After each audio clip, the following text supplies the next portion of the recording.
Chairman, and thank you, Secretary Chao, for being here today.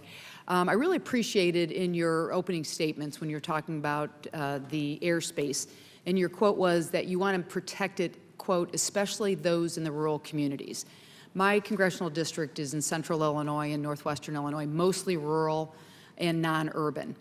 And what I wanted to ask you, I've heard concerns that the administration's proposal will limit the access of our small towns and general aviation users currently that they have in our air traffic control system, especially because general aviation access to airports has significantly decreased in privatized systems in other parts of the world.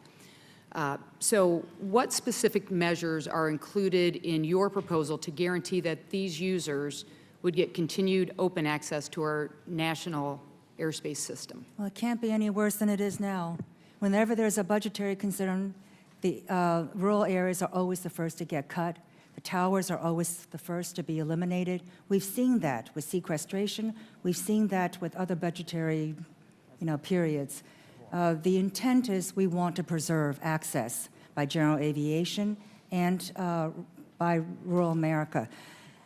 We understand that's going to be difficult, which is why we put that out there and we said we want to work with you. How do we make that happen? If you are open to ideas that we have, we're very, if you're open and have ideas, we're very open to talking about that because rural America is important. Thank you.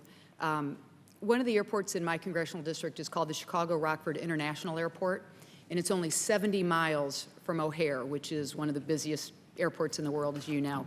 A major economic driver there is actually cargo. It's one of the top 20 cargo airports in the nation. So do you believe a private air traffic control board will have an incentive to prioritize flights out of O'Hare in the airspace rather than allow flights from Rockford to take off, again, 70 miles away? And would communities like Rockford, the one that I just described, have any protections in that kind of circumstance under your plan? In broad terms, yes. Specifics, no. So that's where we're open to working with Congress on this.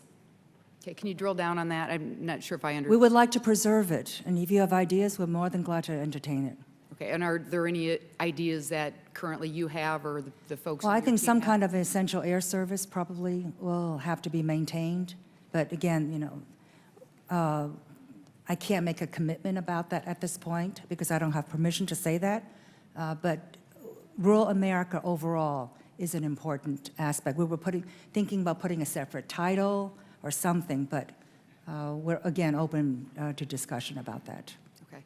Also, in your opening statement, you said that you would honor existing labor agreements, which I believe you said are for the next 3 years. What after that and your overall attitude about labor, organized labor? Well, I think if the new organization is smart, they're going to have to work collaboratively and make sure that a key segment of their population is satisfied. Okay, I think I have time for one more question. This is a little bit of an aside, but one of the things that we consistently hear in my region is that employers in the industries like cargo air, the smaller airports, that sort of thing, they have good paying jobs that are available but can't fill them. So we've got a couple good examples in my district where the airports or the services have partnered with community colleges. Is that something that you would be interested in supporting and exploring further to fill that skills gap? Yes, but can I toss that to the Secretary of Labor? Having been the former Secretary of Labor, belongs in that portfolio, but it's an important issue. Sure, I'll allow you to do that. Thank you. I thank the gentlelady, and I